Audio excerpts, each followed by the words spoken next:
This is Ike Feldman and Pete Hoffman on the Mike's On app, radio.com, WFAN, CBS Sports Radio, and we are joined right now by Michael Venom Page, who is fighting Bellator 216 this Saturday versus Paul Daly. Again, you can catch the highly anticipated Bellator 216 featuring MVP versus Paul Daly in a welterweight Grand Prix clash live exclusively on DAZN. Remember, this is not pay-per-view. It's an app you download to your TV, connect device, just like Netflix, and you can watch this blockbuster fight for free as part of DAZN's 30-day free trial. Visit DAZN.com to learn more, DAZN.com to learn more, and sign up now. MVP in the house, how we feeling? All good, man. Feeling great, and I'm just looking forward to getting in his cage and getting it on. We had Paul on earlier, and he mentioned that, listen, welterweight division, we can all agree, is stacked start to finish. But he said he might have the easiest opponent in the Grand Prix. How do you feel? I don't know what to say to that. I feel like he's projecting his hopes. Like, he's hoping it's the easiest opponent. But if he was truly honest with himself, he knows one of the most dangerous ones in there. This is you have an undefeated streak going on too, which is always something that fighters take pride in. It's something you definitely should. In other divisions, other leagues, boxers specifically, look at Floyd Mayweather. That's what he's touted. He's 50-0. He walks around everywhere. He's got that 50-0. That always so important to you. What is more important? Is it the being undefeated, or is it beating Paul Daly? Is it winning the Grand Prix, getting that welterweight championship belt around your waist? It's all of the above. Obviously, if I can continue with that, then that happens. That everything that you just said happens. I beat Paul Daly first. I continue. I win the Grand Prix and become the welterweight champion of the world, and I still have my undefeated record. So yeah, everything that you just said. Again, we're being joined by Michael Venom Page on Twitter, Michael Page 247. His counterpart, Semtex, he says he doesn't really have a Twitter page he's working on. I'm like, dude, you got to get into the Twitter age. Obviously, you're on Twitter. You got the mental foresight. I saw the interview a couple of years ago with the London Real man. That's one of the best interview sit-downs. I forget the name. Brian Rose. Brian Rose. Really good. Fantastic interview, man. You're a very cerebral, intricate thinking guy. You're a different person when the cage door closes, man. Obviously, you know what's going on with your surroundings, but it's like this warrior, this showman, this character takes over. Can you explain what happens to Michael Page when he turns into Venom? That's exactly it. Like I say, it does feel like similar to the comics itself. It feels like I'm being taken over, like a symbiote. Alien force is taking over me, and I become the one and only MVP. And it is a very a showmanship side of me. And I've had it from a very young age. Let me give you an example. I remember in secondary school when I first. If you just come to secondary school, year 7, we had at the end of that first year, we had like a school disco, and we was at an age where all the boys were standing on one side, all the girls were standing on the other side. There's music playing, but there's nothing happening. But no, not me.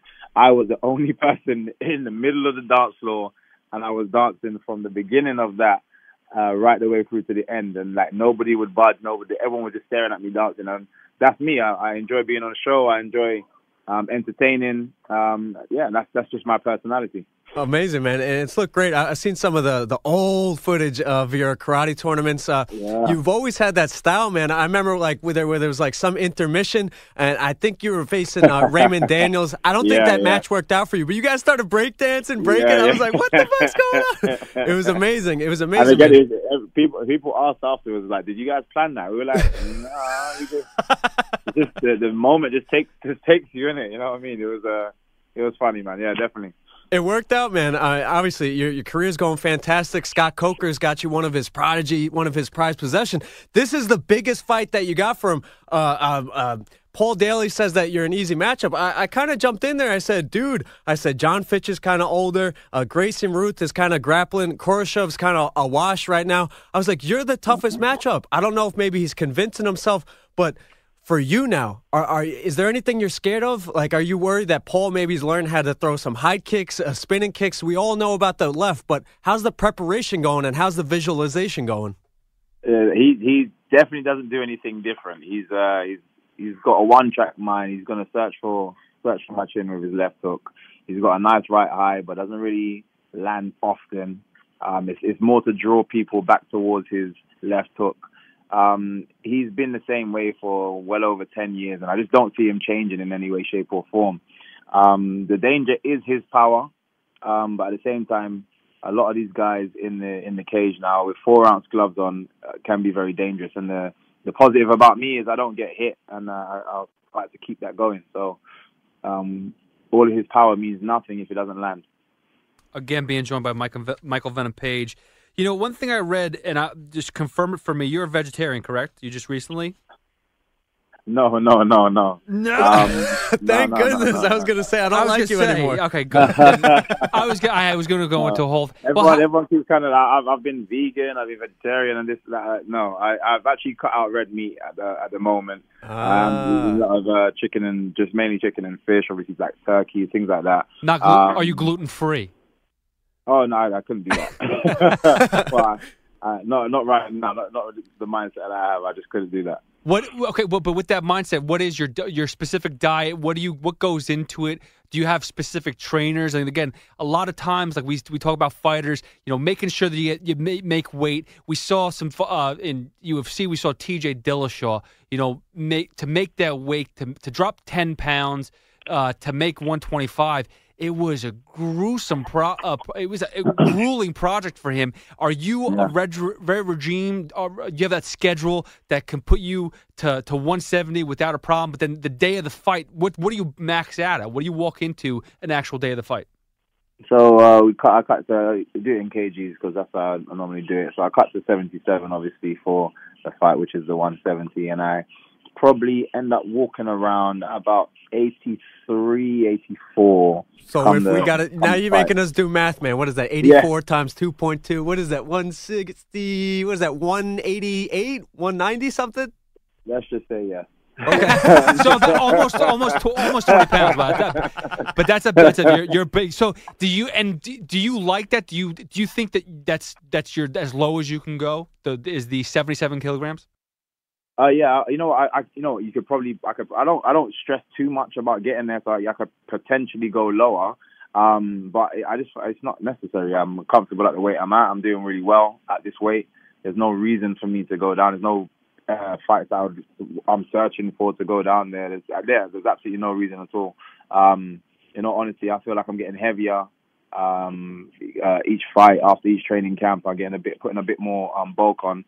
So the likeliness is later on in my career, potentially I may go up, but I don't see me cutting any more weight to go down. Again, we're being joined by Michael Venom Page on Twitter, Michael Page 247. Let's stick with the 170, man. You got to stay there, man. We got to get the Wonderboy Thompson versus Michael Venom Page at some point. At some point, please. Dude, I think that would be amazing. Like, when you look at it, who's got better MMA karate or better MMA taekwondo? Like, is there anything that he does that you do better? That, like, for me, you guys are the best karate practitioners in MMA. Oh yeah, no, definitely. I'll definitely say that. He's got an amazing high kick. His kicks are absolutely amazing. I feel like anytime I've fought, even in training of recent, anytime I go back and I spar some of the freestyle guys, I just feel like because I've done it for so long, I read them very well. It's just something I will never lose, and I feel very even way more comfortable against my own style than the MMA style. So stand up wise, he's has an amazing career. He's an amazing fighter, and I think it'd be a good fight. It'd be amazing, man. Rogan and Pete and I, we always gush over at you guys' abilities in there. And Michael, You know, you talked earlier in the interview about showman, and that's how you've been. You said you were breakdancing, and all the girls wanted to jump on you when you were 13 years old. But looking at UFC 234, man, some of the best showmen. I know earlier in your career you were getting comparisons to Anderson Silva. Now it's Israel Adesanya. What'd you make of that whole the main event? What it turned out to be? I mean, it was fun. I mean, it was two counter strikers, but it was fun. The fans seemed to have a good time. What'd you take away from that? Yeah, no, I enjoyed it. It kind of reminded me of like someone's dad teaching his son, like in a cage. But I did enjoy it. I was happy that Anderson Silva didn't come away. I was just worried that because of it being a bit later in his career, that there could be a very bad upset. I just didn't want him to look too bad, bad leaving his finish towards the end of his career, shall I say, and just having some just a youngster just come through just because of him being slightly younger, probably a bit faster, a bit stronger, with just because of the age difference. I didn't really want him to come away, hurt in any way or come off too bad, and he did amazing. It was just really entertaining to watch. So I was kind of happy for both of them. I think it was almost nice the way it ended, and almost felt like he kind of handed off the torch to Israel, so he can continue and do what he's doing. No question. Being joined by Michael Venom Page. Not for nothing, you talk about the age difference. There is a difference between you and Paul Daly, but there's also a height difference. Daly, with the wrestling skills he has, we've seen that at times where wrestlers have found ways to win because of their ground game. What you being so much taller than him, do you think you're gonna? I mean, honestly, he's such a small guy compared to you. Are you worried that sometimes your kicks are gonna be too high for him, and you're gonna miss his head a lot? Do you have a different approach to keep him from shooting as much? I don't believe he would attempt to try and take me down. One, because I don't rate his groundwork at all. I don't rate his wrestling at all. I beat him in both those areas 100%, and it would be funny if he decides to try to take it there, and it would also show how unconfident he is in his own ability stand-up wise. He talks about that a lot, about so that anybody that stands with him he can knock out. So for him to even go that way kind of would show you his mentality, and then he'd be shocked at how great I am on the floor and in those areas as well. So yeah, for me, the reach and the height and all that kind of stuff, it doesn't really. He's with his height, with his reach in that division, he's done well for himself. So everyone has their tools and knows how to use them. So for me, it's just about focusing on myself and then executing the game plan that I have. Michael, my last thing. Please tell me you're throwing on the gi to do some jiu-jitsu. You're not just doing no gi, right? Are you respecting the jiu-jitsu, the wrestling, the art? No, 100%. Awesome. You have to, and I just enjoy it. Like I said, for me, first and foremost, let's say I wasn't competing in MMA.